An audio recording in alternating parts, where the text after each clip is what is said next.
Ouais, donc merci à tous d'être venus si nombreux, donc la veille de l'élection américaine. Donc merci à Monsieur Chervaux d'avoir accepté notre invitation également, et je vais laisser Edouard commencer pour une courte introduction. Ok, super. Alors, je vais rappeler le sujet du jour, Election Day, quels enjeux pour les États-Unis. Donc, nous sommes en effet à une journée des élections présidentielles américaines, événement tant attendu dans le monde entier. Les candidats sillonnent jusqu'à ce soir euh, les différents États pour opérer leur dernier meeting. Donc, Trump a fait 5 meetings dimanche, 5 aujourd'hui. Donc, voilà, c'est le marathon final. Les derniers sondages sont en la faveur de Joe Biden. Les chiffres sont éloquents puisque dans des États tels que l'Arizona ou encore le Michigan, où Trump l'avait emporté en 2016, il est aujourd'hui à 8 points en dessous de son rival.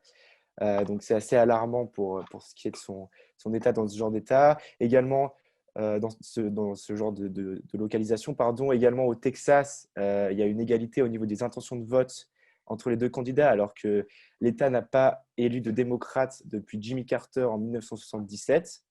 Donc, c'est également une statistique plutôt éloquente. Voilà. Et il y a également des États qui sont plus importants que d'autres, sur lesquels les candidats se sont notamment plus focalisés. Donc, c'est les swing states.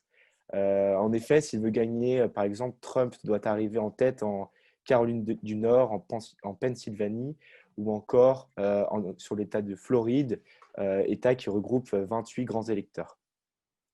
Donc finalement, Joe Biden paraît avoir l'ascendant euh, sur les résultats qui commenceront sur le sort de ces élections, sur les résultats qui commenceront à être publiés dès mercredi matin. Malgré cet ascendant, euh, des problématiques demeurent. Tout d'abord, l'électorat démocrate est divisé. L'aile gauche qui soutenait Elizabeth Warren et Bernie Sanders est réticente à soutenir Biden. Le vote des Afro-Américains est encore indécis, tout comme le vote des jeunes qui peinent à s'identifier à des candidats vieillissants. Donc voilà, donc j'ai parlé des intentions de vote, des sondages, de la situation, des tendances actuelles dans les deux camps. Parlons maintenant de la logistique de cette élection en temps de Covid et avec l'avènement du numérique et des nouvelles technologies. A été mise en place de manière très importante cette année le vote par correspondance, le vote par courrier. C'est l'un des enjeux majeurs de cette élection car ça pose également de nombreuses points d'interrogation, de nombreuses problématiques, car les bureaux de poste sont saturés dans le pays. La législation du vote est propre à chaque État. Tout cela a pour conséquence le fait que le comptage des votes se complique. On peut voir qu'il y a un certain manque de transparence au niveau de la logistique. Finalement, cette pratique risque de mettre à mal la légitimité et la représentativité du vainqueur de l'élection. Comme nous l'a rappelé Gérard Haro lors de notre précédente visioconférence le jeudi 29 octobre, on peut craindre de nombreux contentieux interminables et en fin de compte, la Cour suprême aura le dernier mot. Se pose enfin la question des réseaux sociaux. Est-ce que les données personnelles des citoyens ont à nouveau été analysées à leur insu de manière illicite, comme ce fut le cas avec Facebook et Cambridge Analytica en 2016? Donc, en fin de compte, après avoir brossé les différents points de cette élection, on se rend compte que les États-Unis vivent une période déterminante car il y a la crise du Covid-19 qui ne faiblit pas dans le pays.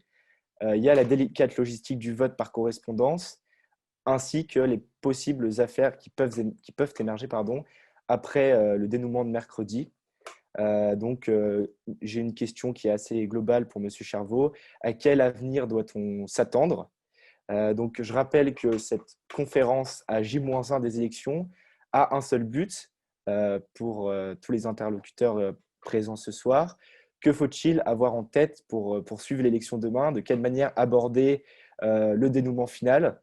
et quels sont véritablement les enjeux auxquels on n'aurait pas vraiment pensé de ces élections. Donc, je pose ma question à Maxime Chervaux, qui est professeur agrégé à l'Institut français de géopolitique, spécialiste du système politique américain. Je vais vous demander, monsieur, de vous présenter succinctement et puis on va lancer le débat. Merci de m'avoir écouté. Simplement, avant que vous interveniez, Monsieur Chervaux, je me permets de vous rappeler que lors de nos interventions et l'intervention de Monsieur Chervaux, évidemment, je vous prie de garder vos micros fermés. À la suite du propos de Monsieur Chervaux, les questions sont ouvertes, donc vous pouvez nous les poser dans le chat et vous pouvez également intervenir lorsqu'on vous laissera la parole. Allez-y. Super, merci beaucoup. J'ai pas vraiment besoin de me présenter plus que ça, en fait, à part professeur agrégé à l'Institut français de géopolitique, ancien de Sciences Po Lyon et toujours encore un peu à Sciences Po Lyon, hein, donc je pense que c'est comme ça que vous m'avez trouvé. Merci pour cette présentation. Je vais essayer de ne pas parler trop longtemps. Et je ne vais pas prétendre à répondre et reprendre tous les points que vous avez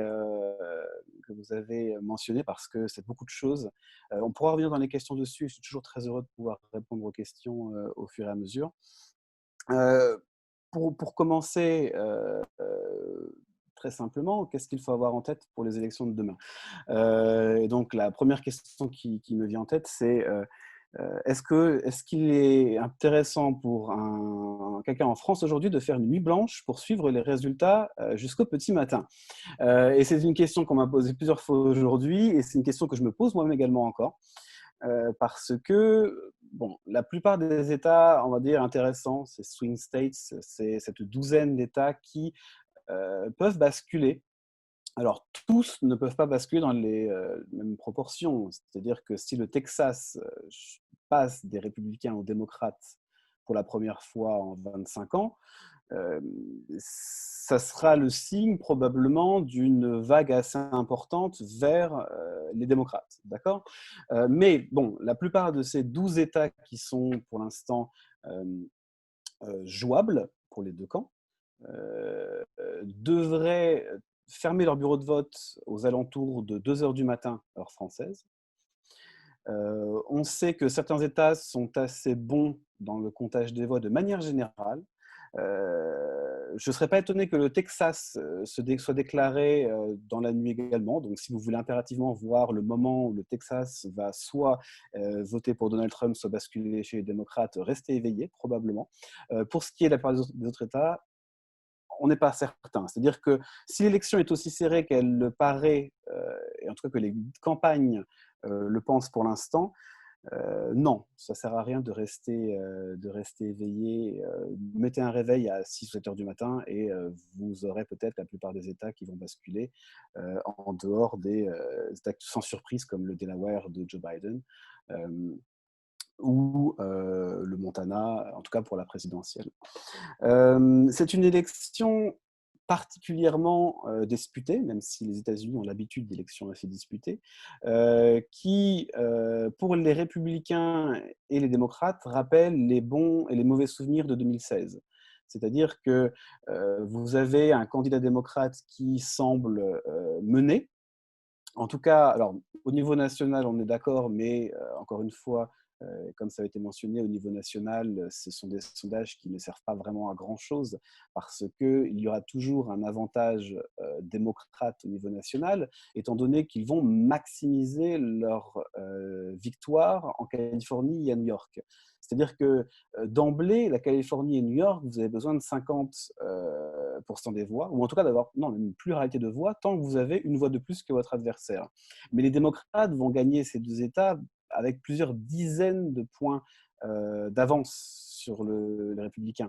Donc le vote, les démocrates auront un avantage quoi qu'il arrive. Et d'ailleurs, l'avantage d'Hillary Clinton et la victoire d'Hillary Clinton dans le vote populaire, en 2016, il s'expliquait par ces milliers de voix d'avance en Californie et à New York.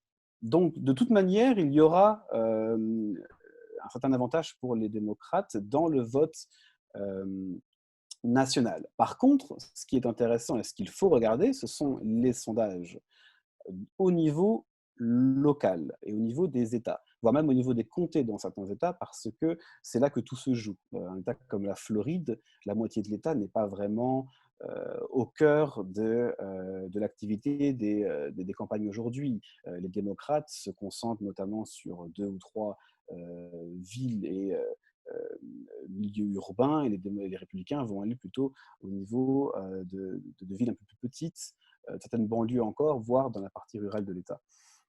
Non, ce qui est vraiment intéressant, c'est de voir du coup ces 12 États. Ces 12 États, on peut remarquer deux choses. C'est qu'ils donnent presque systématiquement Joe Biden devant, et ce depuis l'été, voire même depuis le printemps dans certains États. La deuxième chose qu'on peut voir, c'est qu'il y a deux sujets d'inquiétude chez les démocrates qui font qu'aujourd'hui, tout le monde est fébrile. Et tout le monde est fébrile, pourquoi? Et comment on peut le voir? Il suffit de regarder où vont faire campagne les candidats aujourd'hui.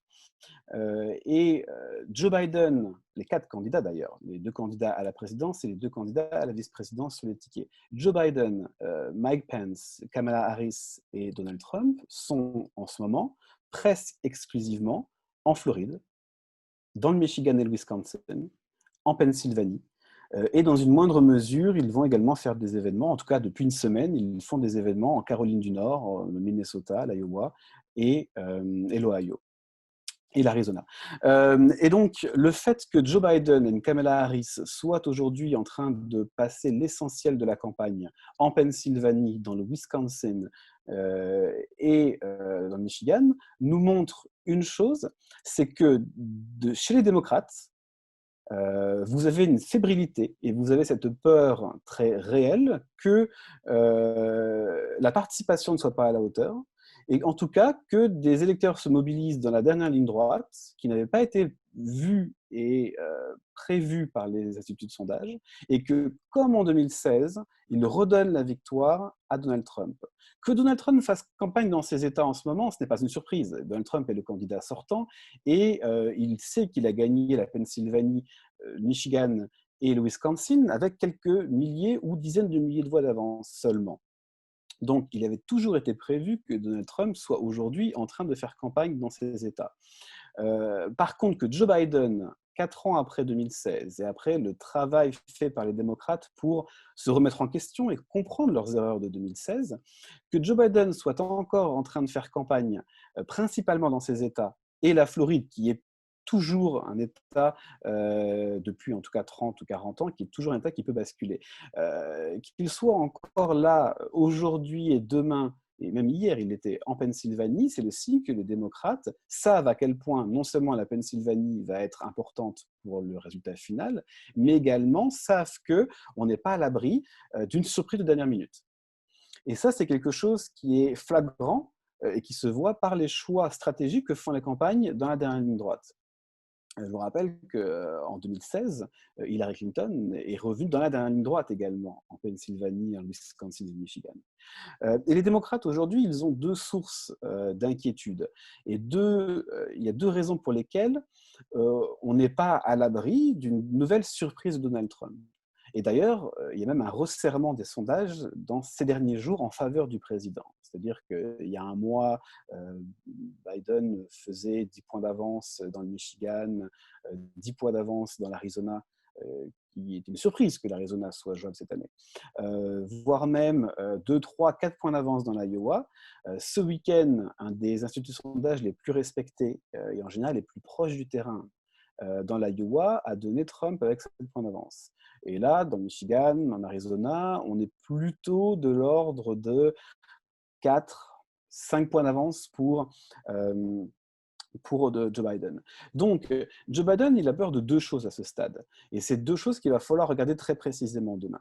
Il a peur d'une participation qui sous-représente, encore une fois, un certain nombre de catégories de la population américaine. Et en particulier, les catégories de la population américaine qui faisaient partie de la coalition électorale de Barack Obama en 2008 et 2012. C'est les jeunes, tout d'abord. Et les jeunes, vous l'avez rappelé juste avant, ont du mal à se motiver Aujourd'hui, quand les candidats, bon, l'un est Donald Trump, on est d'accord, même s'il a un certain suivi dans une petite minorité de la jeunesse américaine, mais surtout quand l'autre candidat a 77, 78 ans. Très clairement, quand on le revoit aujourd'hui, Joe Biden n'a plus du tout la présence et le charisme qu'il avait en 2008 ou en 2012. On sent qu'il a vieilli et peut-être que le confinement n'a pas aidé dans cet esprit-là. Mais c'est vrai que c'est difficile de se motiver. Alors, la question de savoir si les jeunes qui en général sont plus progressistes vont se déplacer pour aller voter pour Joe Biden, il n'y a pas les mêmes inquiétudes qu'en 2016, pour deux raisons. Parce que, tout d'abord, Bernie Sanders, Alexandria Ocasio-Cortez et les autres figures progressistes font activement campagne derrière Joe Biden, ce qui n'était absolument pas le cas en 2016. En 2016, tout le monde est sorti de la primaire plein de rancune et tout le monde on s'est présenté ensemble sur scène dans la dernière ligne droite, vraiment parce qu'il fallait à un moment quand même montrer une certaine unité au sein du parti. Là, tout le monde sait que la frange modérée et la frange progressiste du parti sont prêts à se taper dessus en janvier s'ils gagnent l'élection sur des sujets comme le Green New Deal, l'assurance santé ou autre. Par contre, très clairement, tout le monde aujourd'hui est en train de dire il faut voter Joe Biden et on réglera nos problèmes ensuite. Et on réglera les questions de politique publique ensuite. Donc la question de la participation en tout cas du vote des jeunes pour un autre candidat que Joe Biden, c'est moins prenant qu'en 2016, d'autant plus que les candidats verts et libertariens cette année n'ont absolument pas réussi à occuper l'espace de la même manière qu'en 2016. Mais la question des jeunes reste posée, parce qu'on sait que les jeunes ont deux problèmes, c'est qu'ils ont tendance à ne pas aller s'enregistrer sur les listes électorales, et une fois enregistrés, ils ont tendance à ne pas aller voter. Ce qui est d'autant plus important en 2020 que les démocrates en Pennsylvanie, dans le Michigan, en Caroline du Nord, en Floride, comptent sur les campus et les villes de campus pour pouvoir faire le plein de voix parce que les étudiants sont là et on sait où les trouver, pareil dans l'Iowa.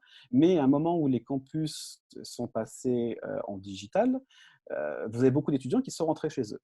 Et donc, du coup, ça crée des problèmes pour les démocrates.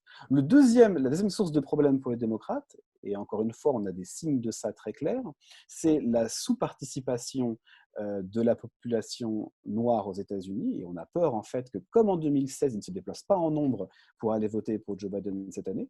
Et c'est pour ça que, encore une fois, on a dépêché Barack Obama ou à Miami, à Philadelphie, et dans le Michigan, c'est pour faire le plein de voix d'une population qui a tendance à ne plus aller voter dans les mêmes nombres qu'en 2012 et en 2008.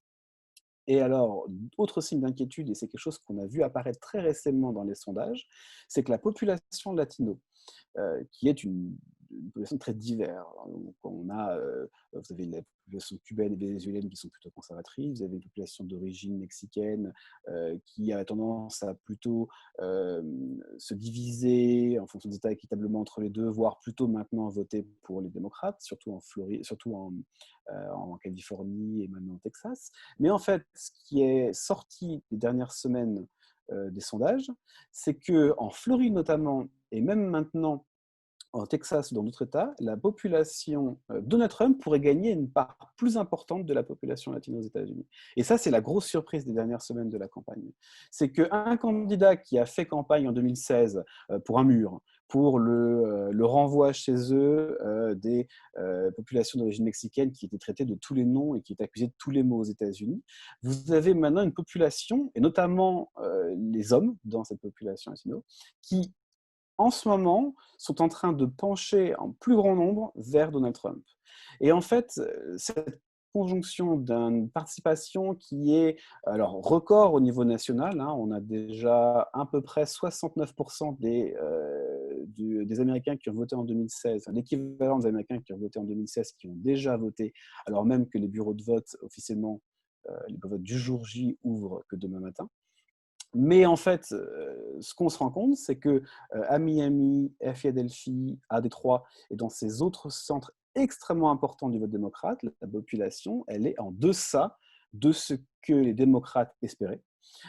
Et la grosse peur, notamment en Pennsylvanie à ce stade, c'est qu'en fait, les démocrates n'accumulent pas dans le vote à correspondance et le vote anticipé, quand vous allez voter en personne, mais avant le jour des élections dans un bureau de vote dédié.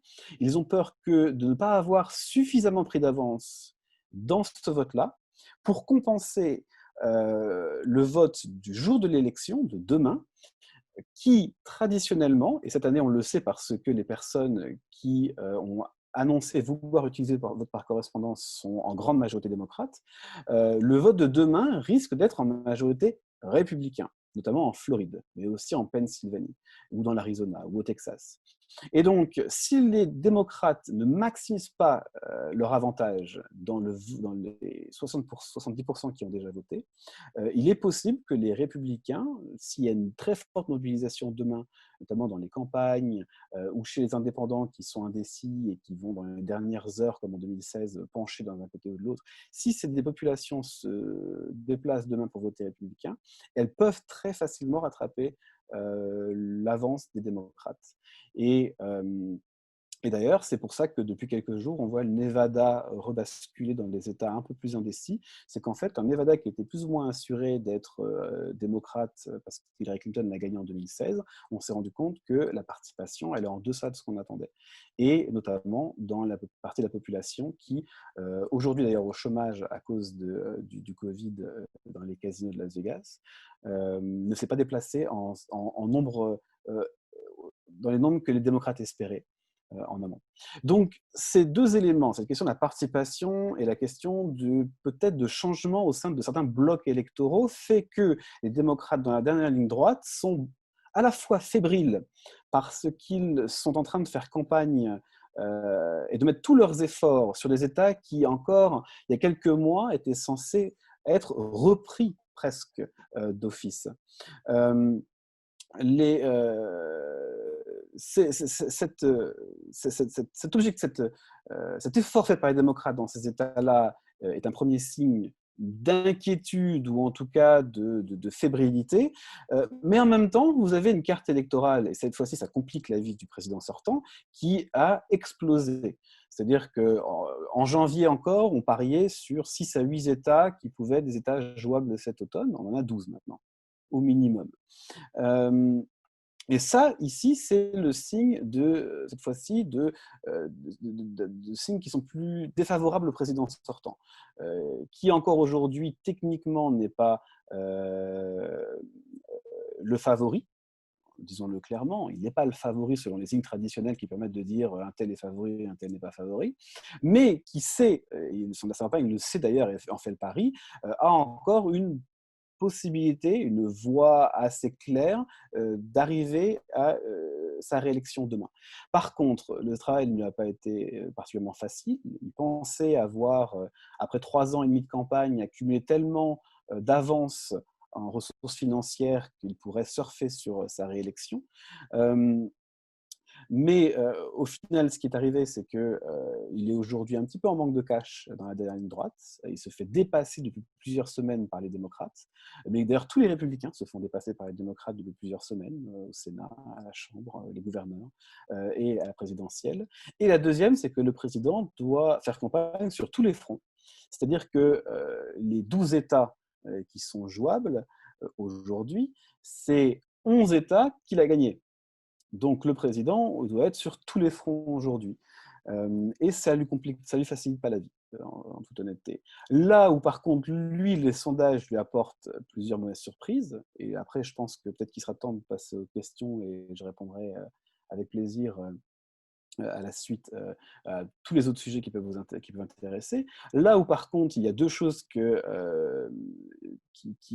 vont probablement empêcher les républicains de dormir dans les prochaines heures, c'est que la carte elle est immense, et alors même qu'il y a une certaine fébrilité en Pennsylvanie, Wisconsin, Michigan et en Floride, vous avez un État comme le Texas qui la semaine dernière est vraiment passé comme un État indécis et peut basculer, et le Texas qui bascule ou la Géorgie qui bascule, les deux ensemble annihilent toute l'avance que Donald Trump peut avoir pris en Pennsylvanie, dans l'Ohio, en Wisconsin, dans le Michigan et en Caroline du Nord. Ce sont des États qui sont très importants en nombre de grands électeurs. Et donc, du coup, Donald Trump ne peut pas se permettre de perdre ne serait-ce qu'un seul des États qu'il a gagné en 2016. Et la deuxième surprise, cette fois-ci à son désavantage des dernières semaines de sondage, c'est que les personnes de plus de 65 ans, qui en 2016 ont largement voté pour Donald Trump, en ce moment sont en train de basculer vers Joe Biden dans plusieurs États, et même dans des États traditionnellement bien à droite, comme le Montana. Et donc, du coup, le fait que la population plus âgée, et même jusqu'en Floride, commence à se poser la question, ou en tout cas à se poser la question dans ces dernières heures de voter démocrate, ça, c'est un très, très mauvais signe pour le président sortant. C'est-à-dire que non seulement il doit défendre sa carte électorale, mais apparemment, il devrait avoir, d'ici demain, à presque se recréer une nouvelle coalition pour pouvoir être élu en 2020. Donc, on a une élection très volatile. On a eu plein de surprises cette année, tout le temps, qui a rendu cette élection très difficile à prévoir, ce qui est déjà en général le cas aux États-Unis. L'incertitude sur l'arrivée des bulletins de vote à temps et sur le comptage des bulletins de vote rend la nuit électorale et les jours d'après potentiellement problématiques, surtout si l'élection est très serrée dans certains États. Si l'élection n'est pas très serrée, non. Il y a toujours des contentieux électoraux. Il faut toujours plusieurs semaines pour certifier les résultats, par exemple en Floride. Mais le problème, c'est qu'il y a vérifier les chiffres à la marge et en fait être dans une situation où quelques milliers de voix peuvent faire basculer d'un côté ou de l'autre. Et ça, c'est le scénario catastrophe. C'est que plusieurs États demain soient dans cette situation-là. Maintenant, l'élection, on a connu plein d'élections qui ont été décidées au petit matin. Ce n'est pas la première fois. On a même eu une élection en 1946 où les journaux avaient déjà imprimé un vainqueur qui n'était pas le bon. Et ça n'a pas empêché les États-Unis de s'en remettre. Mais c'est vrai qu'on a plein d'incertitudes sur même l'arrivée des bulletins de vote à temps. Et au moment où je parle, on a à peu près des doutes sur 7 millions de bulletins de vote qui apparemment seraient partis, mais ils ne sont pas arrivés. Parce que la Poste n'arrive pas à suivre. Mais ça, la Poste américaine l'avait prévenu dès le mois d'août. Sauf que personne, pour des raisons très politiques, n'a réussi à réellement réajuster la logistique d'ici les élections. Donc pour ça, oui, il est possible qu'on ait des jours peut-être d'attente avant d'avoir les résultats. Encore une fois, uniquement si l'élection est aussi serrée qu'elle le paraît.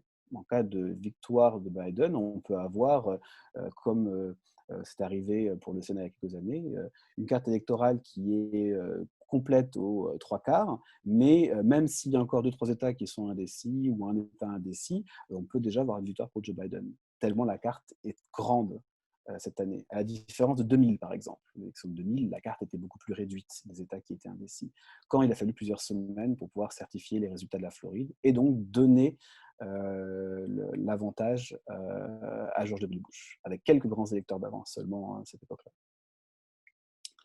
Merci. Merci beaucoup, Monsieur Charveau. Le suspense reste entier. Et on comprend bien que ça va pas être si simple que ça et qu'on n'aura sans doute pas les résultats dès mercredi matin au réveil. Mais ça permettra effectivement de garder vraiment le mystère jusqu'au bout. J'en profite avant de vous poser une première question, de rappeler donc à tous les participants, les participantes, que vous posez vos questions. Donc, soit vous avez un petit onglet avec un petit bonhomme réaction en bas à droite de votre écran pour lever la main si vous voulez prendre la parole. Sinon, vous pouvez utiliser le chat. Donc, on se chargera avec l'équipe de Place au débat de relire les questions pour vous à Monsieur Charveau. Ma première question, du coup, Monsieur Charveau, finalement, dans ce débat et dans cette campagne, il y a eu beaucoup de polémiques. On a parlé, par exemple, payés ou justement non payés par Donald Trump. Il y a Hunter Biden qui suscite beaucoup d'émoi en ce moment chez les républicains. Mais finalement, en fait, dans cette campagne, on oublie un peu de parler du fond, j'ai l'impression. À savoir que concrètement, quelle est la feuille de route de Biden? Quelle est la feuille de route de Trump?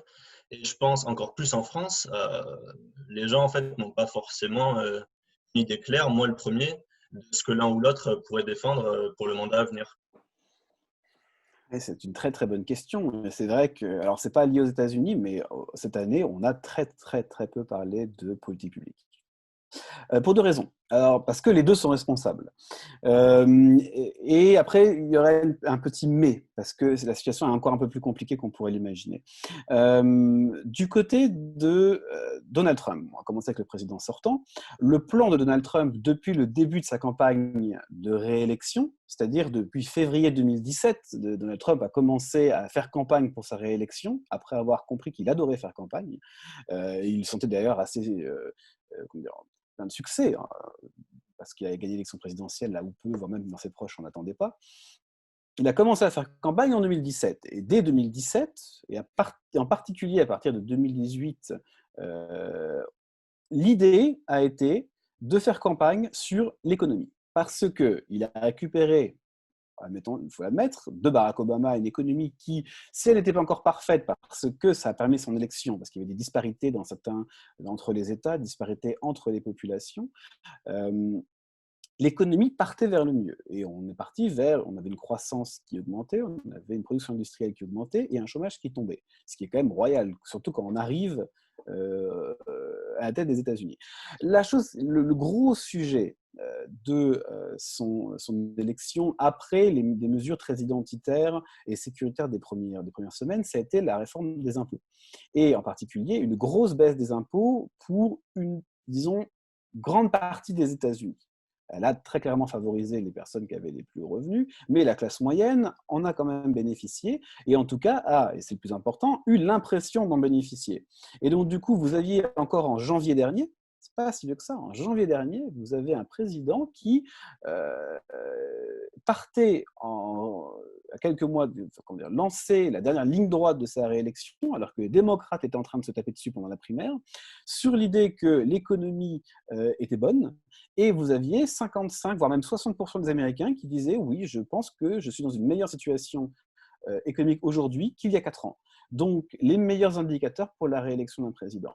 Le problème dans ça, et Donald Trump, du coup, avait vraiment bien axé sa campagne sur l'économie jusqu'à ce moment-là. Le problème, ça a été le Covid. Parce que le Covid, alors qu'on pense ou non que l'économie repartira tout aussi bien après le départ du Covid, ou en tout cas quand le Covid sera plus prenant dans la société, c'est une chose. Mais par contre, l'économie en ce moment, elle est en deçà de ce qu'on voudrait quand on est à une journée de sa réélection, du vote pour sa réélection. Et donc du coup, durant tout l'été et l'automne, Donald Trump a été à la recherche de la solution miracle pour se faire élire. Et la solution miracle, elle est passée par plein d'étapes. Alors, on a eu... de toute façon, il faut trouver un responsable pour le Covid. Donc, ça va être les démocrates, parce qu'on a dit aux étapes démerdez-vous. Donc, les personnes qui s'occupent du Covid, on voit beaucoup le gouverneur du New York, le gouverneur de la Californie. Donc, ça va être les démocrates qui sont responsables de la mauvaise gestion du Covid. Après, ça va être la Chine, qui va être responsable de ça. Et on va tenter de nouveaux sujets, on va tenter la technologie, donc on va tenter de mettre l'accent sur les entreprises technologiques de la Silicon Valley qui aujourd'hui font la politique, font partie de ce deep state même parfois, qui désavantage du coup l'américain de la rue, etc. Sauf que ce sont des sujets qui sont très complexes et puis pas encore très bien définis sur de nombreux aspects, donc ce n'est pas des sujets qui intéressent démesurément les Américains, surtout en période de crise sanitaire.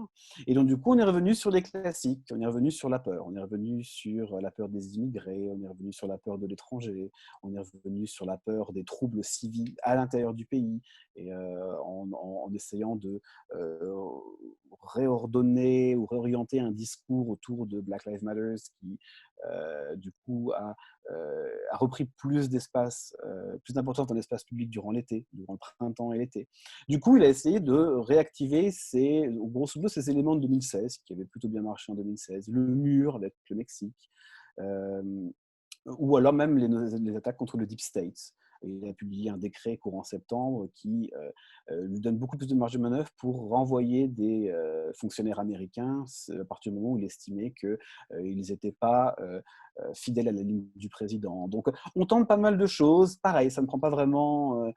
ça n'a pas vraiment repris l'ampleur de 2016. Et donc, du coup, le président, à un jour de la campagne, à un jour du vote, n'a pas vraiment réussi à retrouver un sujet phare, ou en tout cas une thématique phare, parce que l'économie reste importante dans les têtes des individus, des Américains, et le Covid l'est également.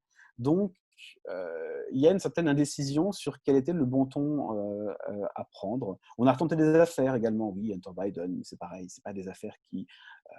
ça n'a pas repris l'importance. Joe Biden est bien aimé par les Américains, qu'on veuille voter pour lui ou non.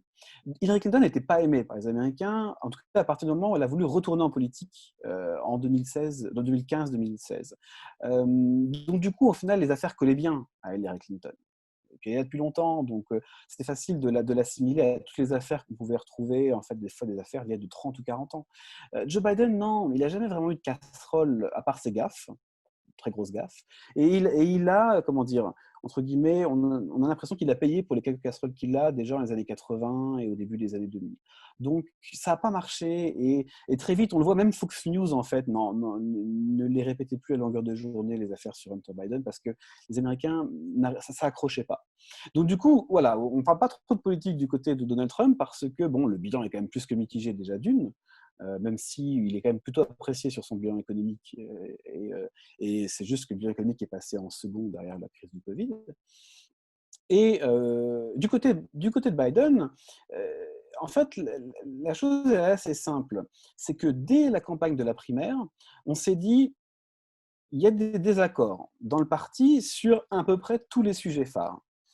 C'est-à-dire qu'on veut parler d'assurance santé, on veut parler d'environnement, on veut parler d'économie, on veut parler de politique étrangère.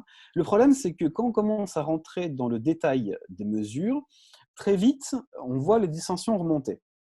Et en fait, Joe Biden, dès le départ, dès le printemps, il a fait ce choix qu'il maintient jusqu'à aujourd'hui et qui explique d'ailleurs le fait qu'il ait choisi de rester très souvent un peu en retrait des news à longueur de journée, pour même limiter ses sorties publiques. Il a fait le pari que Trump s'autodétruirait d'ici les élections. Et donc, il a fait le pari qu'en laissant un maximum d'espace à Donald Trump pour faire du Donald Trump, à un moment où les Américains l'ont eu pendant 4 ans au pouvoir, avec une certaine lassitude. Et où, bon, être Donald Trump en 2016, quand on n'est pas au gouvernement, c'est une chose, mais être Donald Trump en 2020, après avoir tenté et souvent raté de mettre en place ce qu'il avait voulu mettre en place, ou tout simplement pas vraiment légiférer sur les sujets qui intéressaient les Américains, ou en tout cas pousser une législation sur ce qui intéressait les Américains pendant 4 ans, c'est plus la même chose. Et donc, du coup, Joe Biden s'est simplement dit, et il dit ouvertement, et ça s'est vu dans la dernière ligne droite, que Donald Trump est son meilleur argument de campagne. Et il a donc, du coup, fait le pari de laisser Donald Trump faire sa campagne et s'autodétruire tout seul. Seulement dans la dernière ligne droite, a-t-il accepté, et surtout parce qu'il y a beaucoup de critiques de démocrates qui commençaient à avoir un peu peur, a-t-il accepté de multiplier les événements et les prises de position publiques. Mais ça, c'est depuis 3 semaines à peu près. Et même aujourd'hui, par rapport à Donald Trump, il est à un tiers ou à moitié du rythme de Donald Trump dans la dernière ligne droite de la campagne. Moi, j'ai quelque chose à vous demander, du coup, pour un petit peu rebondir sur ce que vous avez dit au niveau de l'autodestruction de Trump. Moi, j'ai un peu cette impression, et je l'ai déjà lu quelque part, le fait d'avoir eu un peu ce retrait de Biden, de la politique en général, hein, depuis très longtemps, parce qu'effectivement, il a été vice-président, mais on n'a jamais vraiment entendu parler de lui. Il a toujours été un peu là, dans l'ombre, sans faire trop de bruit, et il arrive d'un coup. En fait, est-ce que vous pensez que c'est vraiment un profil et un candidat présidentiel, ou est-ce que c'est la deuxième voie, quoi? Est-ce que justement se poser en je laisse Trump sur le devant de la scène et je reste là pour offrir finalement une autre voie que Trump, est-ce que ça va vraiment être un vote pour Biden ou un vote anti-Trump de voter pour Biden? Ah, c'est une très bonne question. Alors c'est vrai que Joe Biden, il a cette particularité en fait il y a un effet générationnel avec Joe Biden. C'est-à-dire que il y a 30 ans, il était quand même assez connu parce que ça a été un des plus jeunes sénateurs de l'histoire des États-Unis. Son élection, elle avait particulièrement pris de l'ampleur en 72 parce qu'en fait, quelques semaines après, sa femme et sa fille sont mortes dans un accident de voiture. Donc c'est quelque chose qu'on avait vraiment vu dans les médias qui lui avait donné une certaine cote de popularité, bon, malheureusement dans cette situation difficile, mais qui l'avait un peu mis au devant de la scène. Et en fait, il est monté très rapidement au Sénat et en politique en prenant des responsabilités très vite à la Commission des Affaires étrangères et après à la Commission de la Justice, où on l'a vu dans les années 80-90, alors soit présider, soit être second, ou vraiment très proche derrière, notamment des auditions pour nominer des juges à la Cour suprême qui avaient été particulièrement polémiques à l'époque. Et donc, du coup, il avait une présence publique. Mais Joe Biden, comme toute sa génération, il fait partie de ces hommes politiques américains qui se sont trouvés coincés entre deux générations qui ont beaucoup fait parler d'eux. C'est la génération au-dessus de lui, de ceux qui ont fait la Seconde Guerre mondiale, et donc des personnes qui sont entrées en politique. Donc c'était la génération de John Kennedy, c'était la génération de Richard Nixon, c'était cette génération d'Américains qui ont connu la Première Guerre mondiale et la Seconde Guerre mondiale. Et après, vous avez eu tout de suite la génération d'après, c'est-à-dire celle de Clinton. Puis celle d'Obama. Et donc, du coup, il fait partie de cette génération d'Américains qu'on appelle souvent la génération un peu silencieuse, celle qui était déjà trop vieille pour les années 60, presque dans le cadre de Joe Biden, mais qui était déjà beaucoup trop jeune. On ne leur a pas laissé la place tout de suite après quand ils sont arrivés au pouvoir. Donc les Américains, ceux qui étaient politiquement conscients et déjà matures dans les années 70 et 80, voire même 90, savaient qui était Joe Biden. Mais c'est vrai que les plus jeunes, l'image qu'on en a, c'est le vice-président de Barack Obama.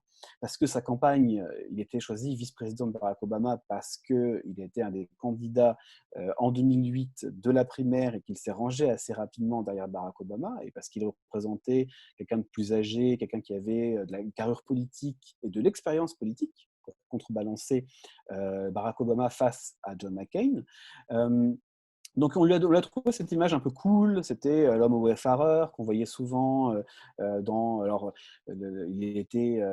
a fait des caméos dans un nombre de séries télé américaines, Parks and Rec, on l'a vu dans Veep, on l'a vu dans pas mal de séries télé américaines, parce qu'il avait cette image un peu cool. Mais au-delà de ça, on ne connaît pas grand-chose de lui. Et il en a pris un peu son parti. En fait. C'est-à-dire qu'il a un peu joué sur ça. Et encore une fois, il s'est vraiment présenté comme, pas comme second derrière Trump, mais il a vraiment, assez peu mis l'accent sur son passé au-delà de l'assurance et au-delà de l'expérience politique qu'il pouvait montrer. Mais c'est quelqu'un qui, personnellement, on connaît assez peu. Les Américains les plus jeunes le connaissent assez peu. Mais en toute honnêteté, c'est pas lui, il le sait, qui va motiver les jeunes ou même les populations noires ou latino à aller voter. Lui, il va rassurer les indépendants et convaincre les personnes âgées de voter pour lui, les personnes de plus de 65 ans. Mais les plus jeunes, il fait le pari de deux choses. Il fait le pari déjà de Donald Trump, c'est-à-dire qu'on va voter contre Donald Trump, et le fait de laisser Donald Trump devant la scène, comme vous le dites, en fait, ça a été bien d'organiser un référendum pour ou contre Donald Trump. Mais ça, Donald Trump en a fait son parti dans la dernière ligne droite, donc on verra qui a raison et pour qui ça va marcher. Mais Joe Biden fait le pari pour les populations les plus jeunes ou les populations noires ou latinos, tout simplement qu'ils vont y voter contre Donald Trump. Ou alors, il fait vraiment il a tenté et a plutôt assez bien organisé une certaine grande unité des plus modérés, voire même certains républicains, jusqu'au plus à gauche, derrière lui. Et ça, Alexandria Ocasio-Cortez fait énormément campagne pour lui. Bernie Sanders fait campagne également. Elizabeth Warren, elle est très active en campagne, mais très active également dans la préparation du projet. On sait qu'elle vise un poste de secrétaire au Trésor, de la même manière que Bernie Sanders, apparemment, depuis quelques semaines, a fait comprendre qu'il aimerait être secrétaire au travail.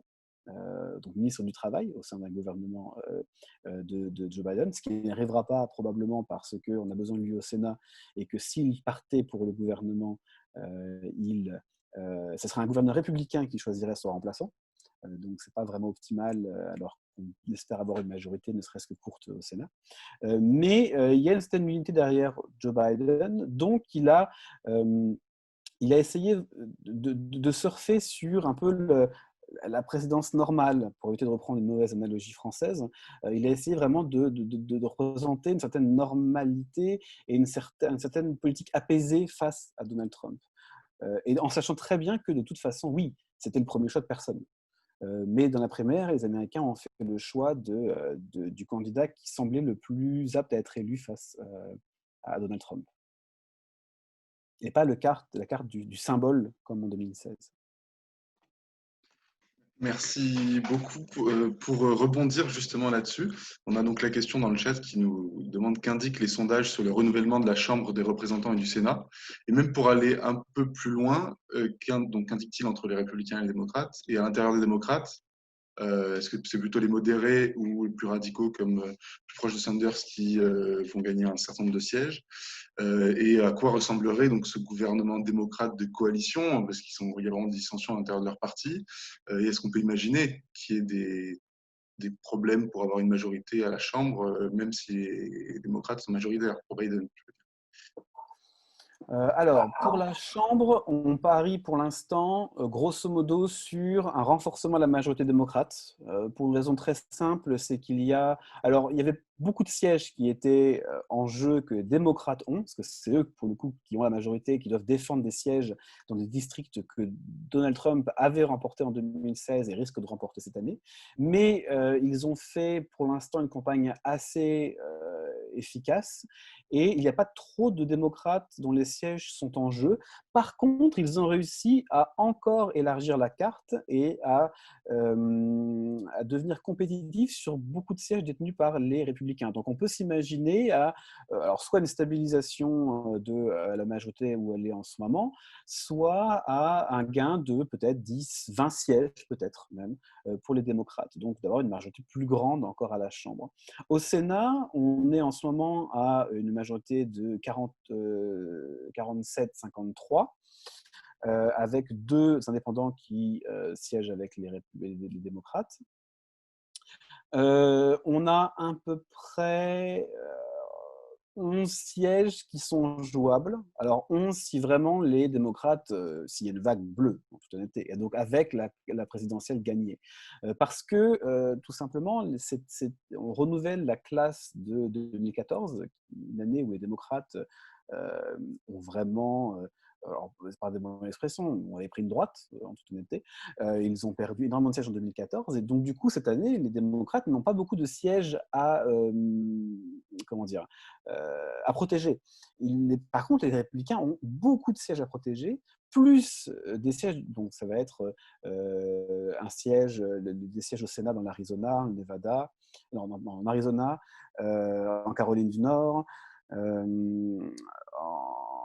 au Texas à voir, dans l'Iowa, en Montana, beaucoup d'États dans lesquels les républicains ont gagné en 2014 et là où les démocrates sont en position de pouvoir reprendre les sièges qu'ils ont perdus en 2014. Et ils ont même réussi à élargir la carte encore plus et à rendre potentiellement gagnable le siège du Texas. Bon, on est à quelques points encore pour l'instant, mais ce n'est pas impossible. Et 2 sièges en Géorgie également. Donc, on a potentiellement, les démocrates pour l'instant aujourd'hui sont plutôt, comment dire, on pense que les démocrates vont reprendre la majorité, c'est-à-dire qu'ils vont gagner au moins 4 sièges. Et on a en tête très clairement Arizona, Caroline du Nord et le Maine, qui avait encore une des dernières républicaines centristes qui, à l'époque où j'étais tout jeune étudiant à l'IEP, justement, est encore une de ces dernières centristes républicaines. Et c'est la dernière, là, il n'y en a plus d'autres, à part une en Alaska, mais c'est un peu particulier, l'Alaska. Et donc, du coup, elle est en passe d'être défaite, de toute façon, largement dans le Maine. Et donc, du coup, et le 4e siège qu'on imagine souvent gagnable, gagné, c'est le Colorado. Il y a très peu de chances que le républicain soit réélu. Et en fait, ça fait un gain net de 4 sièges, moins celui qu'on imagine perdu dans l'Alabama. Une élection très particulière en 2017 qui avait donné un siège républicain et très républicain à la gauche américaine. Là, en année présidentielle, il est presque perdu d'avance de toute façon. Les démocrates ne pensent pas pouvoir le gagner. Donc du coup, avec un gain net de 4 sièges moins celui-ci plus 3, on pense pouvoir récupérer, chez les démocrates, pouvoir récupérer le Sénat. Ils peuvent gagner plus, mais bon, après, ça dépendra de l'ampleur de... Au-delà de ça, ça dépendra de qui gagne la Maison-Blanche et de l'ampleur de la victoire d'un côté ou de l'autre. Donc le Sénat est tout à fait jouable, mais la Chambre restera démocrate, même si Donald Trump gagne l'élection. Il y a beaucoup trop peu de sièges qui sont jouables. Donc voilà, ça dépendra. Ça dépendra de l'élection présidentielle dans les autres États. D'accord. Et pour prolonger donc, sur le gouvernement, même si c'est vraiment un gouvernement, le cabinet de Trump, Ah oui, comment le est-ce cabinet Trump.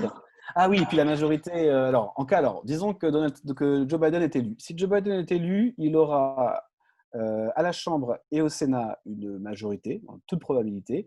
Le problème pour les progressistes, c'est que la majorité, elle sera détenue par les centristes. Parce que les victoires de 2018 à la Chambre et toute victoire au Sénat au-delà de 51 sièges pour les démocrates, ce seront principalement des centristes élus dans des territoires qui sont encore des territoires plutôt conservateurs. Et donc, il y a très peu de chances que ce nouveau sénateur de l'Arizona, démocrate, ou le nouveau sénateur imaginons, le Texas, ou l'Iowa ou le Montana, soit partant pour une assurance santé universelle, pour un Green New Deal à coût de centaines de milliards d'investissements et de fin des investissements dans le pétrole. Pour tout ça, l'administration Biden devrait avoir à trouver un équilibre entre les progressistes et les centristes modérés.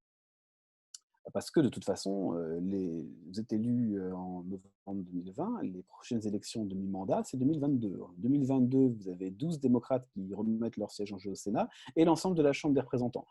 Donc l'élection, elle est très vite derrière. Et les candidats sont déjà en train de lever des fonds pour la campagne suivante au niveau Sénat en ce moment. Donc l'administration Biden devrait avoir à trouver un équilibre assez difficile.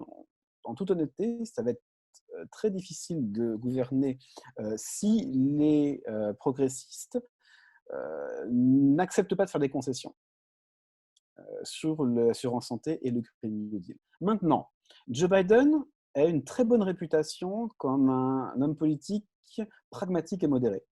Et il est un peu plus à gauche qu'on aurait tendance à l'admettre en général. En tout cas, qu'il a été dépeint pendant les primaires.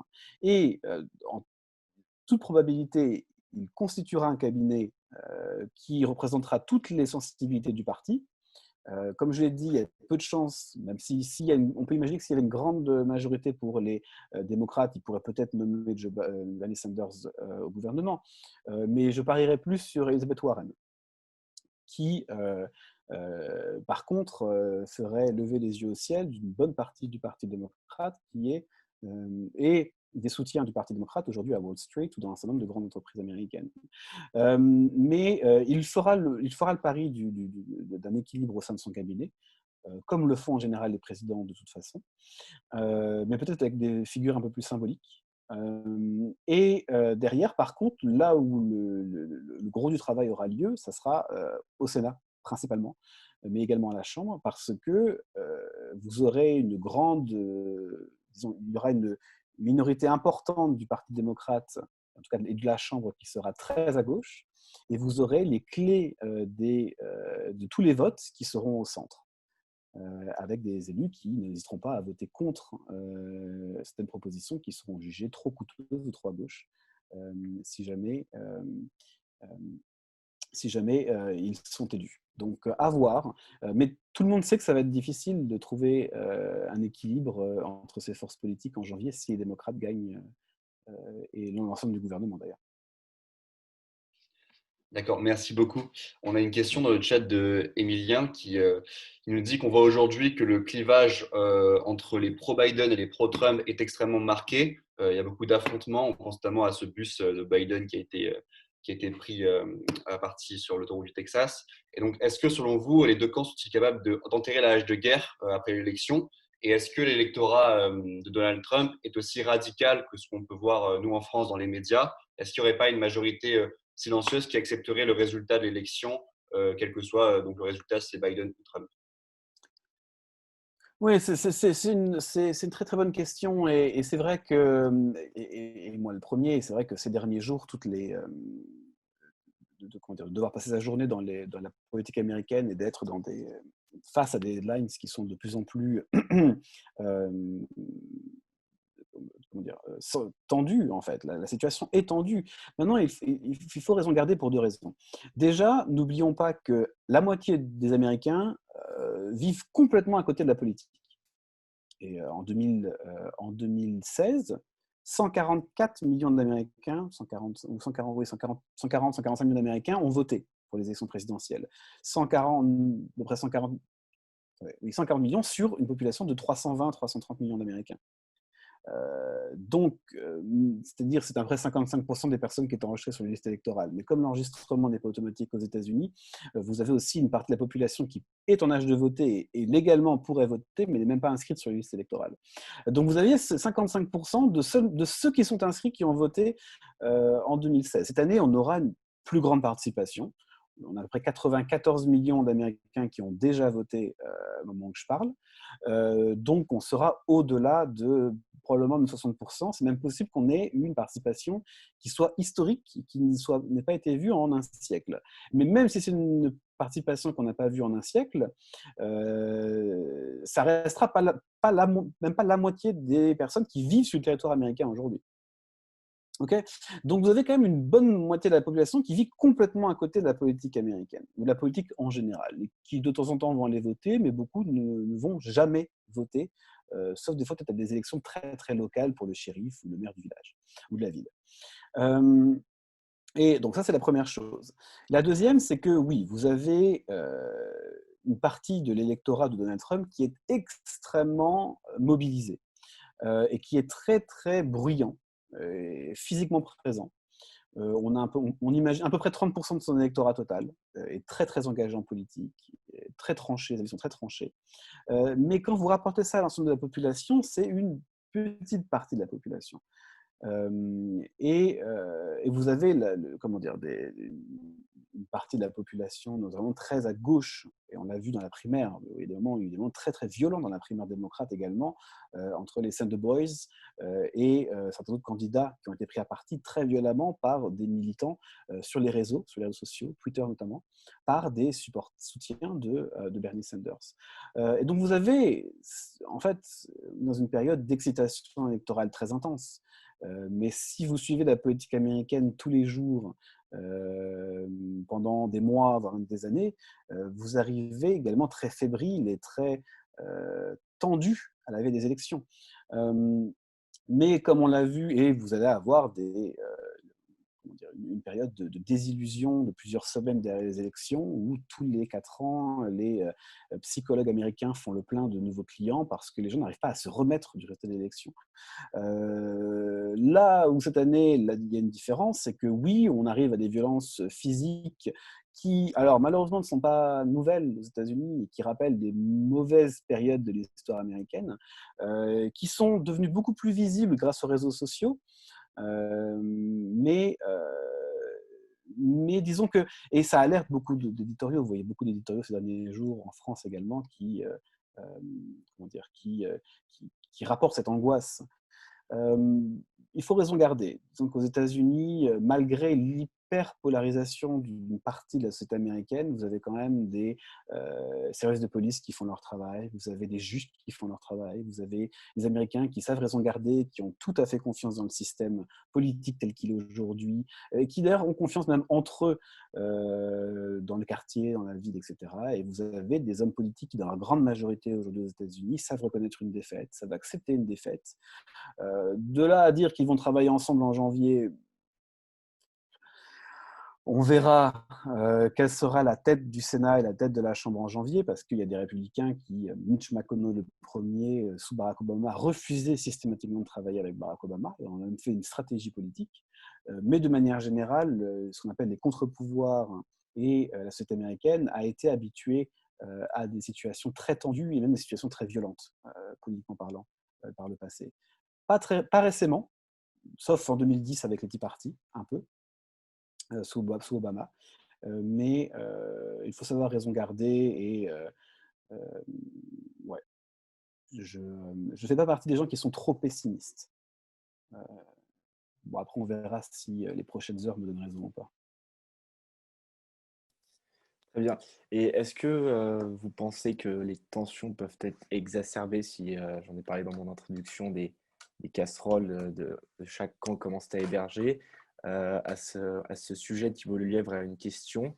Il y a 2 semaines, Facebook et Twitter ont censuré un article du New York Post qui cinglait la famille Biden.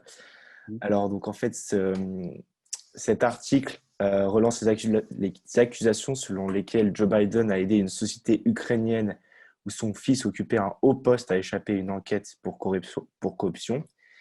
Est-ce qu'avec cet exemple en tête, la technologie va apparaître comme l'élément perturbateur de cette fin d'élection? Alors, bon, sur les casseroles, non. Bah, en fait, cette histoire, elle est sur la table de. Ils ont même à un moment en septembre ressorti les emails d'Hillary Clinton. Hein. Donc, parce qu'on n'est plus à ça près au point où on en est. Autant ressortir tout ce qu'on peut parce que de toute façon, vous êtes en train de jeter l'eau du bain avec le bébé dedans. Hein. Disons qu'à un moment, il n'y a plus rien à perdre. C'est ce qu'on voit aujourd'hui de toute façon avec une partie des républicains dans certains États et autour de Joe Biden et autour de Donald Trump. Maintenant, alors, l'affaire du poste, le problème, c'est que c'était l'effet Barbara Streisand. C'est-à-dire que c'est une affaire où même Fox News n'osait pas trop la relayer parce qu'on se rendait compte que l'histoire était plus que comment dire, bizarre. C'est-à-dire vous avez cet homme qui travaille dans un magasin d'entretien d'ordinateur qui explique que bon, il n'a pas vu qui a remis l'ordinateur, mais en fouillant dans les données de l'ordinateur, il s'est rendu compte que, à son avis, c'était Hunter Biden ou quelqu'un proche d'Hunter Biden qui avait déposé l'ordinateur. Et donc, du coup, il a appelé le New York Post qui, fidèle à son patron pro-Trump, qui d'ailleurs, soit en général cache les casseroles de Trump, ou même voire les achète même à fort prix, voir du coup, dans ce cas-ci, lance tout ce qu'il peut contre les démocrates sans même vérifier. Même Fox News, au final, après avoir tenté un jour ou deux d'en parler, s'est rendu compte que tout le monde s'en foutait complètement. En fait, il n'y a rien à faire. Les républicains, Donald Trump, surtout pas tant les républicains d'ailleurs, Donald Trump continue d'essayer de lancer le plus d'affaires possible sur Joe Biden, mais Joe Biden est globalement bien vu par la population américaine. Et du coup, ça ne prend pas. J'ai vu cette image une image qui est partie il y a quelques jours où vous lancez les spaghettis au plafond pour voir si elles collent, et ils font que ça, mais ça ne marche pas. Et d'ailleurs, même là on le voit quand vous descendez d'un cran dans les élections, vous passez aux élections pour le Sénat. Et les républicains, même dans les États les plus conservateurs, qui sont dans des situations un peu tendues là en ce moment, disent mais arrêtez de parler d'affaires de ce style-là parce que ça ne rapporte aucune voix. De la même manière que tous les bouquins qui sont sortis cet été sur le bouquin de Mary Trump, etc. et tout, ces bouquins-là vont convaincre que les personnes qui sont déjà dans une situation de voter contre Donald Trump. Donc les affaires, non, les affaires ne marchent pas. La question des réseaux sociaux, c'est une très très bonne question. Non, alors, disons que cette année, ils ont essayé, alors Facebook et Twitter en particulier, ont essayé de préempter tous les problèmes possibles et imaginables. Le problème, c'est que de toute façon, le cadre législatif, il n'est pas bon. Il ne marche pas avec les plateformes technologiques telles qu'elles ont émergé ces 15 dernières années. Et donc, on n'a pas de solution miracle, à moins de changer peut-être le cadre législatif, mais ça, c'est le Congrès qui doit s'en occuper, et pour l'instant, il n'y a pas d'accord sur les solutions. Si tout le monde s'accorde pour dire qu'il faut changer quelque chose. Maintenant, et donc il n'y aura pas de Cambridge Analytica 2 parce que de toute façon, les technologies, comment dire, elles sont utilisées du micro-targeting à travers les réseaux sociaux. On le fait, tout le monde le fait. Hein. Donc la question maintenant, c'est de la propriété des données. Et Facebook, comme Twitter aujourd'hui, en fait, ne partage plus les données. C'est-à-dire ne laisse plus les données partir des plateformes. Aujourd'hui, ils vont simplement vendre les services de leur plateforme à des publicitaires, comme Google le fait. C'est-à-dire qu'ils ne vont pas donner les données à quelqu'un en vous disant, voilà, voici les lecteurs que vous voulez viser et auxquels vous voulez envoyer des publicités. On va dire, non, vous voulez tel type d'électeur, ben, du coup, donnez-nous la publicité et nous, on va leur proposer cette publicité. Donc, les données restent propriété de Facebook, de Twitter et des autres plateformes. Donc à ce niveau, il n'y aura pas de scandale comme Cambridge Analytica, même après les élections, en tout cas sur cette élection. Il y a un énorme investissement sur les réseaux sociaux, mais là encore, Joe Biden a largement rattrapé le retard des démocrates ces 6-8 dernières années. Et tout simplement, sur la question des potentielles ingérences étrangères, il faut voir aussi que ce n'est pas parce qu'il y a des volontés, il y a des projets de lancer la désinformation sur les réseaux sociaux que les Américains vont les voir pour autant. Il y a un effet bulle qui apparaît quand même très régulièrement où en fait, vous êtes dans des bulles en fait et vous voyez ce que les gens qui pensent comme vous grosso modo voient maintenant en fait. C'est-à-dire que vous voyez votre newsfeed sur Facebook par exemple, l'algorithme trie, sait ce que vous aimez voir et va vous proposer ce que vous aimez voir en général. Donc tout ce qui va être un peu dissonant avec ce que vous aimez voir, en fait, il y a très peu de chances que ça vous tombe sous le nez. Okay, donc, il y a un effet bulle qui fait qu'en général, un article de désinformation, quand il arrive à se faufiler en dehors de la bulle la plus rapprochée, va toucher des personnes qui, en général, ont déjà envie de voir quelque chose comme ça ou sont déjà convaincus, plus ou moins, en fait, de voter pour un ou pour l'autre. Donc, l'effet est quand même assez infime. Il faut vraiment… Ça peut peut-être se jouer sur des élections qui se jouent à quelques centaines ou milliers de voix, mais c'est pas quelque chose qui… disons que là, à partir d'aujourd'hui, vous n'avez plus de publicité sur Facebook, par exemple. Et Twitter a banni les publicités politiques également aussi, parce qu'ils prennent leurs précautions. Ils savent qu'ils sont dans une situation compliquée. Ils ne veulent pas redonner à la prochaine administration les arguments pour une législation qui serait beaucoup trop contraignante pour eux, en fait. Sur Instagram aussi, maintenant, il y a des petits encarts pour donner de la véritable documentation, entre guillemets, sur les élections. C'est vrai que les réseaux sociaux ont répondu à ça. Il y a une question de Yann dans le chat. En cas de défaite de Trump, quel avenir proche pour le Parti républicain? Va-t-on assister à un redéplacement vers le centre de l'échiquier avec une droite plus traditionnelle, plus modérée?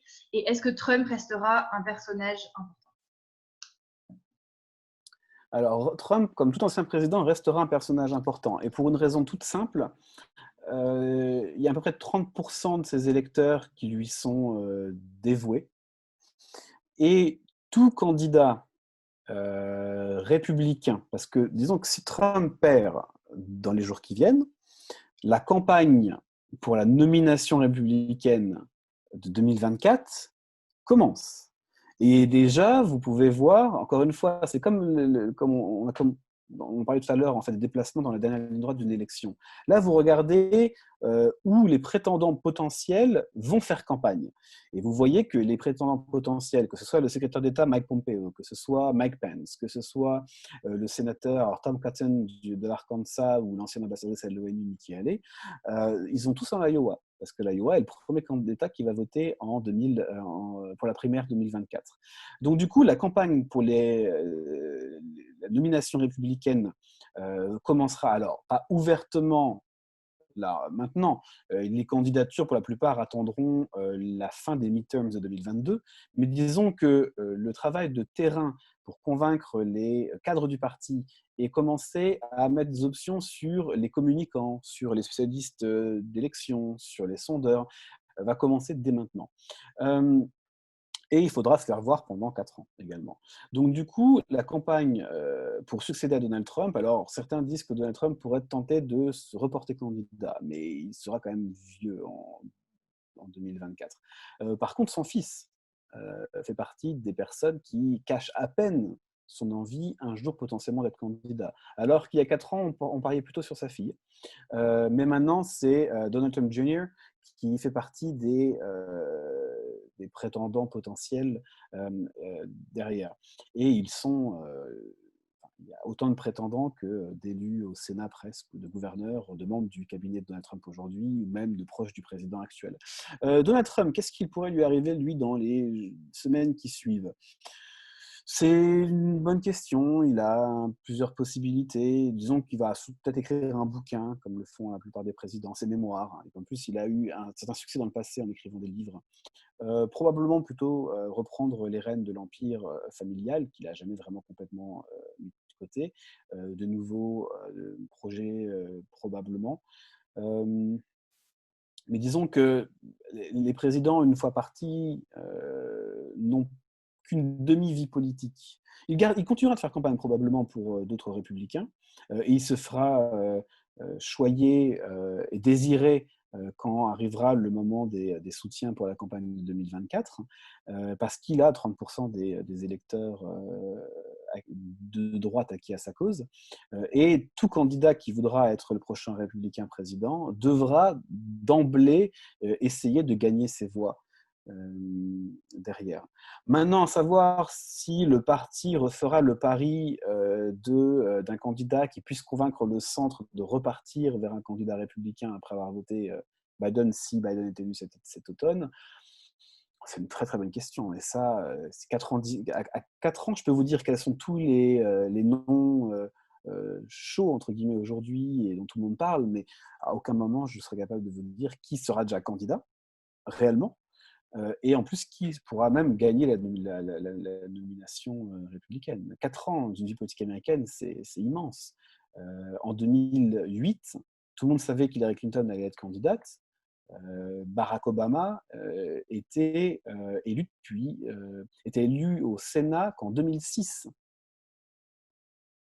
2004, excusez-moi. Il fait 4 ans de mandat, et personne en 2004 pensait qu'en 2008, Obama serait le candidat et encore moins le président. Donc en 4 ans, vous pouvez vous créer une carrière politique aux États-Unis, d'un poste de sénateur ou d'un poste de gouverneur jusqu'à la Maison-Blanche. Merci beaucoup. Bon, l'horloge tourne un peu, hein, donc j'en profite pour dire aux participants qu'on va peut-être encore faire durer une dizaine de minutes en fonction des questions. Vous évoquiez tout à l'heure le fait que Trump était parvenu à récupérer pas mal de voix de la part de la communauté hispanique latino.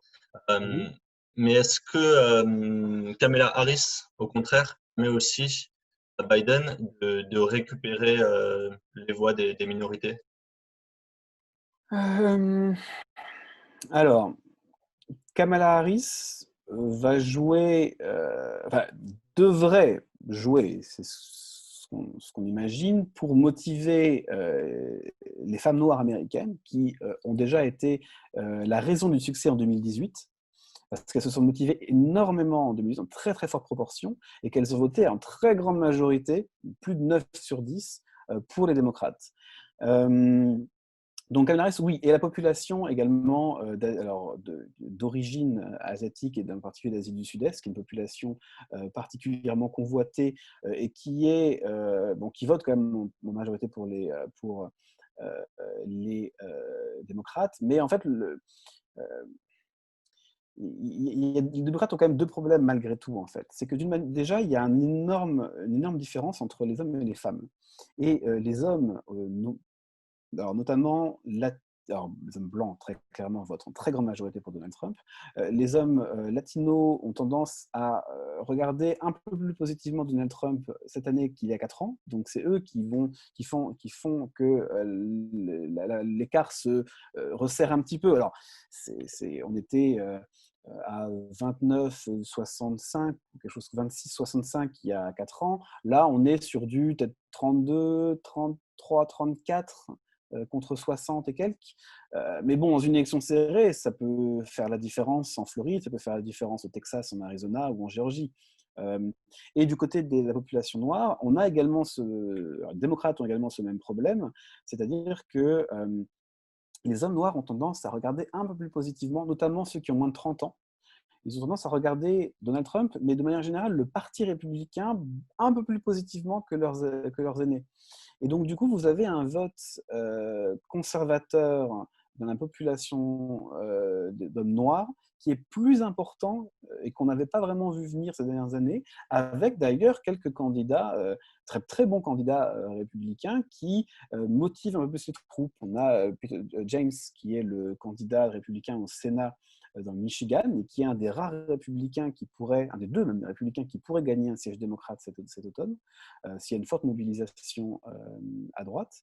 ou le sénateur du Caroline du Sud également, il y a quelques autres figures comme celle-ci, le ministre de la Justice du Kentucky, qui du coup changent un petit peu l'image du parti dans certains États en fait, et qui ont tendance à convaincre les plus jeunes de redonner en tout cas de regarder avec un nouveau visage le parti républicain. Et donc, du point de vue de la population d'origine asiatique aux États-Unis, vous avez la question de la population indienne que Trump a réellement courtisée pendant 4 ans, notamment en montrant sa proximité avec le Premier ministre indien à plusieurs reprises. D'ailleurs, durant un grand meeting électoral au Texas, à Houston, il y a 2 ans de ça, durant la campagne des élections générales en Inde, Narendra Modi était venu faire un meeting à Houston et l'invité d'honneur était Donald Trump. Et donc, du coup, il y a une réelle bataille également pour la population, notamment d'origine indienne, qui peut être encore une fois importante dans le Michigan, au Texas ou dans d'autres États. Donc, il faudra voir. Disons que un candidat à la vice-présidence très rarement pousse les gens à changer d'avis. Ça arrive presque jamais. Là où peut-être ça peut avoir une incidence, c'est sur sa capacité à mobiliser des personnes qui hésitent à aller voter ou qui n'étaient pas très motivées dans la dernière ligne droite.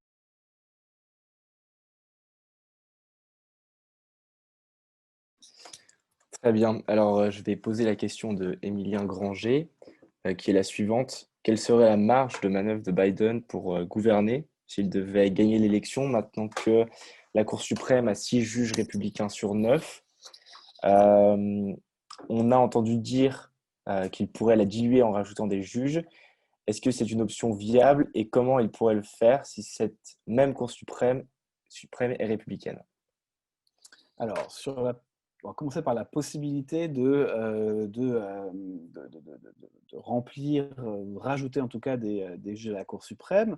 Alors, est-ce que c'est faisable? Oui, parce que le nombre de juges à la Cour suprême, il n'est pas dans la Constitution. C'est un nombre qui est ancré dans la loi. Il a changé un petit peu. Alors, au départ, ils étaient 6. Ensuite, ils ont été 9, 10. Et après la guerre civile, on est revenu à 9. Donc, depuis à peu près 150 ans, on est à 9 juges. Mais donc techniquement, rien n'empêche de rajouter des juges à la Cour suprême. Disons que depuis 150 ans, personne n'a réussi. Et ceux qui avaient dit vouloir le faire n'ont pas réussi à le faire, pour des raisons politiques. Les Américains sont très attachés à leurs institutions, même s'ils sont très aptes à les critiquer régulièrement.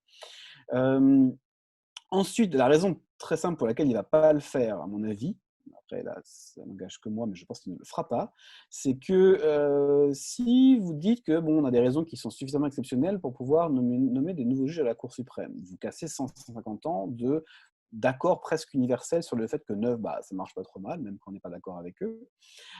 Et dans ce cas-là, vous dites, bon, ok, on en rajoute 2, donc on va à 11. Vous gardez un chiffre impair pour éviter d'avoir des décisions qui sont toujours 50-50.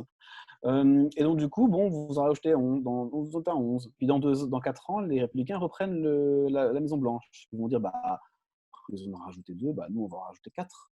Et vous allez jusqu'où comme ça, en fait? C'est très risqué de casser un précédent comme celui-ci.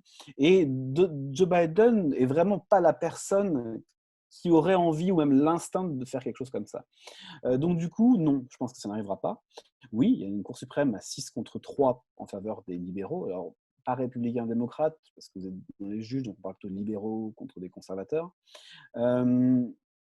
Mais alors, 2 choses. La première, c'est que si le Congrès est capable de légiférer, eh bien, dans ce cas-là, on pense souvent à l'avortement. Mais l'avortement, le gros sujet de l'avortement, c'est qu'en fait, et la raison pour laquelle c'est possible que la Cour suprême revienne dessus, c'est qu'en fait, il n'y a jamais eu un accord universel, même à gauche, sur la manière dont la Cour suprême avait jugé de la question de l'avortement en 1972. Et donc, du coup, et même Ruth Bader Ginsburg, qui est décédée au mois de septembre, avait dit dans les années 90 qu'elle n'était pas vraiment d'accord avec la façon dont la Cour suprême avait décidé l'avortement, et que c'était au Congrès, en fait, de prendre une décision sur cette question-là et de légaliser l'avortement. Mais si le Congrès, aujourd'hui, avec une bonne majorité démocrate, le Congrès peut légiférer. Dans ce cas-là, la Cour suprême ne pourra pas revenir sur la législation si elle est rédigée correctement et constitutionnellement.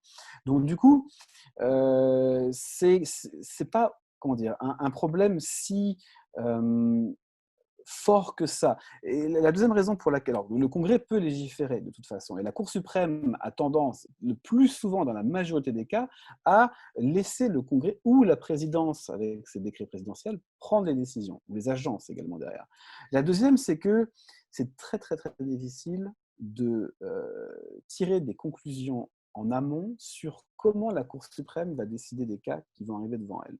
Et le meilleur exemple, il y en a même deux, ça a été les choix qu'ont fait Eisenhower et Nixon, surtout Eisenhower dans les années 50 et Bush dans les années 2000. Et au final, après quelques années, une bonne partie des juges qu'eux-mêmes avaient nommés et qui étaient censés être des juges conservateurs ont fini par voter avec la gauche à la Cour suprême. Donc du coup, l'histoire nous encouragerait à rester, à ne pas tirer de grandes conclusions sur le fait qu'il y ait 6 juges à la Cour suprême. Vous avez de toute façon aujourd'hui Clarence Thomas qui n'a jamais caché que c'est pas quelqu'un qui veut mourir à la Cour suprême. Donc si vous avez 4 ans de démocrates si on a 4 ans devant nous, 8 ans devant nous de démocrates à la Maison-Blanche, il y a de fortes chances qu'ils partent avant la fin. Bon, on verra ce qu'il adviendra des autres. Mais on n'est pas à l'abri non plus d'un départ ou même malheureusement d'un décès à la Cour suprême qui libère des places. Historiquement, en 8 ans, vous nommez au moins 2 juges à la Cour suprême.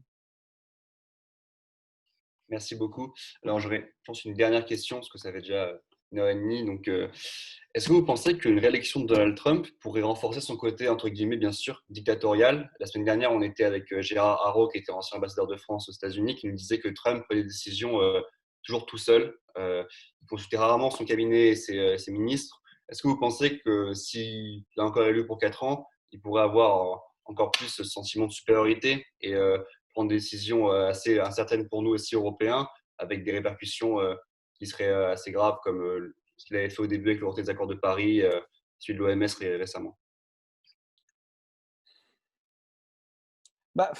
J'ai envie de vous dire, qu'est-ce que vous voulez qu'il fasse de plus? Enfin, non, c'est pas comme ça que je veux le dire. Comment voulez-vous qu'il devienne plus autoritaire, comme vous le dites? C'est-à-dire que c'est que la façon dont il a toujours fonctionné, il a fonctionné comme ça dans ses business auparavant, il a fonctionné comme ça à la Maison-Blanche. Bon, il ne prend pas de décision sur tout, hein. Il a quand même des gens autour de lui en qui il fait quand même un minimum confiance, notamment sur l'immigration. On sait que Just Miller est quand même la personne qui, en général, donne le là. On sait que sur la politique étrangère vers l'Amérique latine, il ne prend pas une seule décision sans appeler Marco Rubio, à la fois parce qu'il sait que Marco Rubio connaît le terrain et en plus parce qu'il sait que Donald Trump sait qu'il a besoin de gagner la Floride et il fait confiance à Marco Rubio, pourtant alors qu'ils se détestent, pour pouvoir gagner la Floride, avec Rick Scott qui est le sénateur de Floride. Donc il y a quand même des personnes, disons que, et ça a été d'ailleurs un des problèmes de la France diplomatiquement, c'est que par rapport au Japon, à la Pologne, aux Émirats arabes unis, à l'Arabie saoudite, il y a beaucoup de pays, et ceux qui ont réussi plus ou moins à se faire bien voir et à gagner des faveurs et à avoir des décisions plutôt au moins modérés, voire dans leur sens, ce sont ceux qui ont réussi à être tactiques dans la sélection des personnes avec qui il fallait réussir à s'entendre. Il y a des personnes autour de Donald Trump quand même qui sont importantes. Et c'est vrai que la diplomatie française n'a pas été la plus stratégique dans ce cas-là. Les Britanniques ont essayé, ça n'a pas trop marché la plupart du temps, mais ils ont un peu mieux réussi que les Français à s'assurer de l'oreille en tout cas, ou en tout cas que certains individus qui ont l'oreille du président puissent transmettre un message. On sait que le président appelle un certain nombre de chefs d'entreprise régulièrement également. On sait qu'il y a des personnes en Floride et à Mar-a-Lago en particulier qu'il parle. C'est vrai, il prend ses décisions de manière purement autonome à la fin. Mais on sait qu'il a tendance quand même à respecter de la manière qu'il respecte un certain nombre de présentateurs sur Fox News. C'est la raison pour laquelle beaucoup d'ailleurs ont fini à la Maison-Blanche ou même dans le gouvernement américain ces dernières années. Donc il faut faire attention, et c'est vrai que là, sans du tout critiquer d'ailleurs le travail qu'a fait Gérard Haro à Washington, hein. Mais c'est vrai que la France n'a pas été la plus, quand vous regardez par rapport au Japon, par rapport à la Pologne, par rapport à l'Arabie Saoudite, ou même un petit peu par rapport à à l'Angleterre, vous avez des gens qui ont un peu mieux stratégiquement choisi leurs alliés, en tout cas à Washington. Alors, là, vraiment la réelle politique. Par contre, donc du coup, du point de vue autoritaire de Donald Trump, je ne pense pas qu'il y ait grand-chose qui change. Du point de vue de ce qu'il peut faire en 4 ans de plus à la Maison-Blanche, oui, il y a des opportunités. Bon, après, il n'y a plus beaucoup de traités multilatéraux importants dans lesquels les Américains sont encore après 4 ans de Donald Trump. Bon. Mais oui, de toute façon, ça ne fera que renforcer son sentiment d'invincibilité à la Maison-Blanche aujourd'hui, et donc du coup son imprédictabilité sur n'importe quel sujet. Ça, on est tout à fait d'accord. Ça, il n'y a pas de doute derrière. Comme n'importe quel autre homme politique, hein. Si vous avez fait 4 ans et que vous êtes réélu, vous avez l'impression que la formule marchait, hein. Donald Trump a pêché un peu comme ça sur son second mandat également aussi, en fait. C'est pas forcément le cas d'Obama, par exemple, qui avait été réélu, mais qui était quand même assez modéré dans ses positions. Oui, il était modéré, mais disons que oui, alors on est d'accord, c'est pas du tout la même pratique du pouvoir, c'est pas du tout le même respect de la fonction, c'est pas du tout le même respect du Donald Trump fait de la politique pour ses électeurs. Barack Obama a toujours essayé, en tout cas dans les 6 premières années, de faire la politique pour les Américains dans leur intégralité. Mais Barack Obama a aussi un peu péché dans son, entre guillemets, par confiance dans ces 4 dernières années, dans le sens où ça n'a jamais été quand même, quand vous regardez même les alliés de Barack Obama au Congrès, quelqu'un qui a vraiment activement est entré dans le jeu législatif pour essayer de défendre des programmes. Ils ont dit, moi j'ai du respect pour le Congrès, je les laisse se débrouiller, alors que beaucoup de démocrates voulaient en fait un peu de leadership au Congrès pour aider à convaincre des républicains ou à passer des réformes. Et c'est vrai que du coup, face à ça, dans ces 4 dernières années de mandat, Barack Obama, qu'est-ce qu'il a fait ? Dès qu'il a voulu prendre des mesures importantes, il les a fait par décret présidentiel. Sauf que quand vous prenez des mesures par décret présidentiel, vous avez 2 problèmes. La première, c'est que la Cour, en particulier la Cour suprême, peut revenir dessus. Ça a été moyennement le cas. Par contre, le président suivant, qu'est-ce qu'il fait ? Il reprend un décret présidentiel pour annuler le décret présidentiel précédent. Il ne va pas repasser par le Congrès pour changer la législation. Et on l'a vu dans les premières semaines de Donald Trump, hein, un coup de crayon, même très mauvais coup de crayon, parce que beaucoup étaient un peu des néophytes qui ne savaient pas écrire un décret présidentiel correctement. Mais ils ont, en quelques heures, en fait, remis en question des pans entiers sur la lutte, sur les protections contre les discriminations de genre, de sexe ou de race, sur toutes les législations des normes environnementales, sur un certain nombre de choses. En fait, tout a été rayé en l'espace de quelques semaines ou quelques mois après l'arrivée de Donald Trump. Parce que Barack Obama a été un peu trop sûr de lui, peut-être après 4 ans, et n'a pas imaginé qu'il pouvait y avoir quelqu'un derrière lui qui reviendrait sur un certain nombre de choses qu'il a mis en place. Merci beaucoup, Monsieur Chervaux. Je pense qu'on est un petit peu arrivé à la fin de notre timing. Merci beaucoup en tout cas pour vos interventions. C'était super intéressant. Je pense que nos participants ont passé un bon moment et nous aussi. J'en profite pour rappeler quelques dates importantes pour la suite. Pour la suite de notre cycle de conférences sur les États-Unis, on va recevoir Cédric Fesch, correspondant BFM TV aux États-Unis, pour les réactions sur le terrain. Et dans la semaine du 23 novembre, Dr Matt Crisken, qui est professeur à l'Université de Warwick, pour une analyse des résultats. Au niveau du calendrier un peu plus général cette fois, on vous invite samedi à venir débattre avec nous au sujet de la Turquie.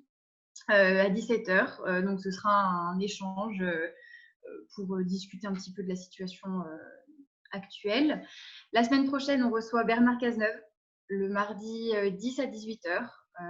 Donc, une grosse date à noter dans votre agenda. Et les semaines suivantes, Guillaume Fard pour parler des attentats de 2015. Et dans le courant du mois de décembre, Benoît Hamon. Voilà. Petite date à noter dans vos agendas. Encore une fois, merci Monsieur Chervaux. Merci pour l'invitation. Bon courage pour la potentielle nuit blanche qui arrive. Probablement, ouais. Et à très bientôt, en tout cas, sur Place au débat. Bonne soirée, merci beaucoup. Merci beaucoup. Au revoir. Merci, à tous au revoir. les venus.